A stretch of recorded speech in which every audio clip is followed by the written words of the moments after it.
And following my election last November, almost all have accelerated plans to reach the 2%, 3%, 4%, and then ultimately, very quickly, 5%.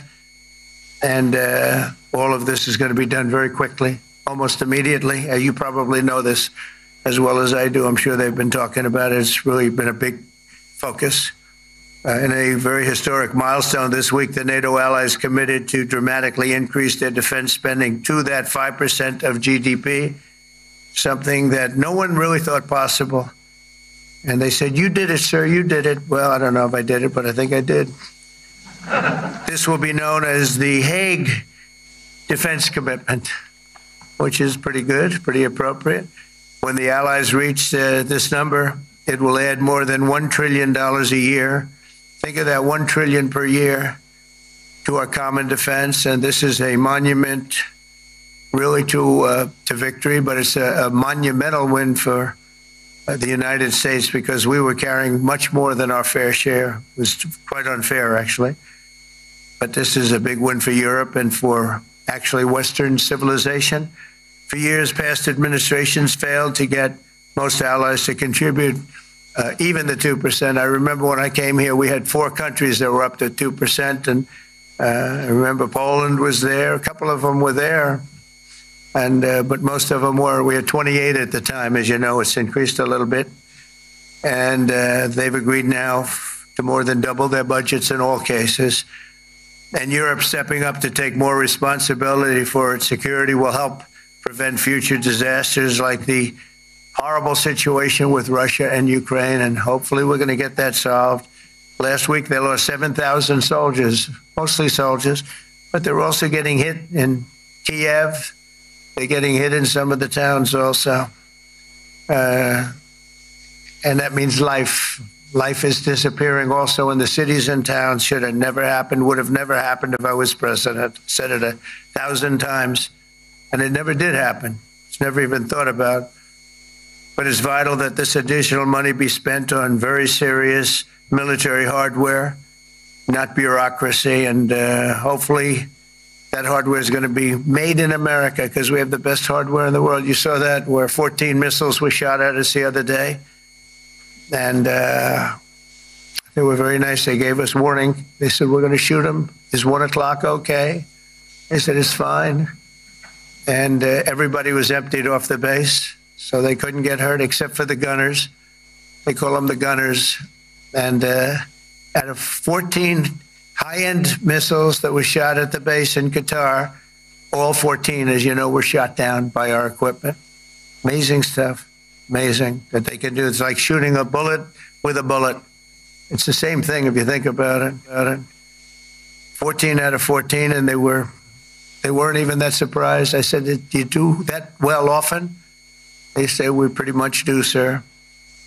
The Ukraine crisis has also highlighted the urgency of rebuilding our defense industrial base, both in the United States and among the allied nations. We cannot afford to be dependent on foreign adversaries for critical minerals. And as you know, we made a deal with Ukraine to take a vast amount of the land they have for minerals. We need it. And once again, I want to thank all of the people in the Netherlands, incredible people. It's a great place. And all of the NATO allies for the tremendous summit that we just had. A letter just came in, and a statement came in from the Atomic Energy Commission of Israel. And I just wondered, this is an official letter, and they're very serious people, as you know. The devastating U.S. strike on Fordo destroyed the site's critical infrastructure and rendered the enrichment facility totally inoperable. It was devastated. We assess that the American strikes on Iran's nuclear facilities has set back Iran's ability to develop nuclear weapons for many years to come. This achievement can continue indefinitely if Iran does not get access to nuclear material, which it won't. It's so sad that that whole thing had to go. But I just want to thank our pilots. You know, they were maligned and treated very bad, demeaned by fake news CNN, which is back there, believe it or not, wasting time, and nobody's watching them. So they're just wasting a lot of time, wasting my time. And the New York Times, they put out a story that, well, maybe they were hit, but it wasn't bad. Well, it was so bad that they ended the war. It ended the war. Somebody said in a certain way, that it was so devastating, actually. If you look at Hiroshima, if you look at Nagasaki, that ended a war too. This ended a war in a different way, but it was so devastating. Also, they have out of Dubai, just came that Iran's foreign ministry spokesman, this is Iran's foreign ministry, says its nuclear installations were very badly damaged by the American strike. So what bothered me about these reports were fake reports put out by the New York Times, I call it the failing New York Times because it's doing terribly. Without me, it would be doing no business at all. But, and by fake news, CNN and MSDNC, all of these terrible people, they have no credibility. When I started, they were at 94% credibility, the media. Now it's at 16%. And I'm very proud of it because I've exposed it for what it is. But when I saw them starting to question the caliber of the attack, was it bad? Well, it was really bad. It was devastating. They were obliterated. Like you can't get into the tunnels. They just put that over. That just came out. They can't. There's nothing. There's no way you can even get down. The whole thing is collapsed in a disaster. And I think all of the nuclear stuff is down there because it's very hard to remove. And we did it very quickly. When they heard we were coming, it was, you can't move it. Very hard, very dangerous, actually, to move to. And they also knew we were coming, so I don't think too many people want to be down there knowing we're coming.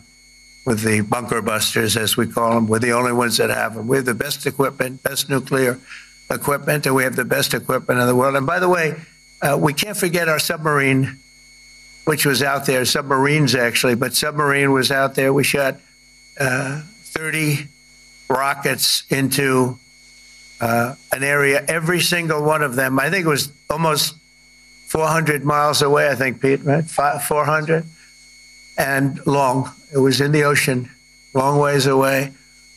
And we shot a total of 30.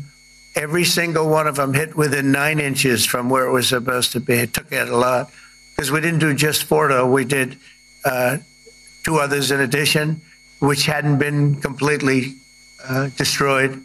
So we hit them with a submarine from hundreds of miles away. Amazing, just amazing equipment. Greatest submarines in the world. Nobody's even close. They're 20 years behind us when it comes to submarine technology. So that's one, and the other was from the Atomic Energy Commission. And they have about 3 or 4 of them now coming in from atomic energy commissions from various places. But the one that we have that just came out, we released it a little while ago, was from the Israeli Atomic Energy Commission. But numerous of them are getting to see the site, and the site has been demolished.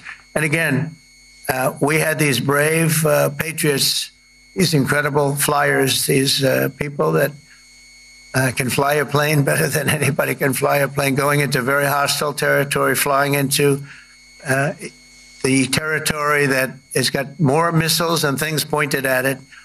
But it was very stealth. They didn't get to see it. It was dark. That's the amazing thing about the shots. They hit the shots perfectly, and yet it was dead dark. There was no moon. There was no light. It was virtually moonless.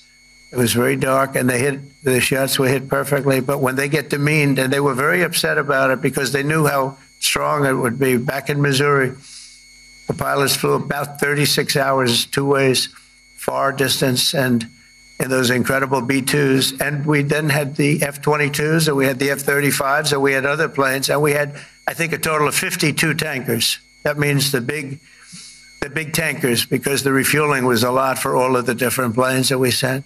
Incredible operation, and I have to say, General Raisin Kane was incredible. That's why he beat ISIS, and we beat ISIS in a matter of weeks.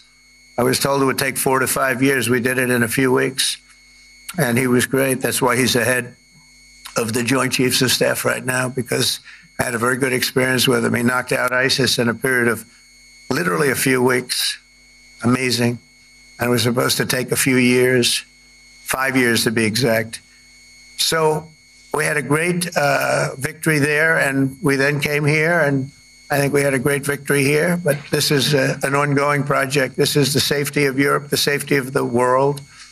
And they've raised it from 2% to 5%, something which nobody, and you're talking about over $1 trillion a year. So we're talking about a lot of money coming in from countries that we're not paying nearly enough to be effective.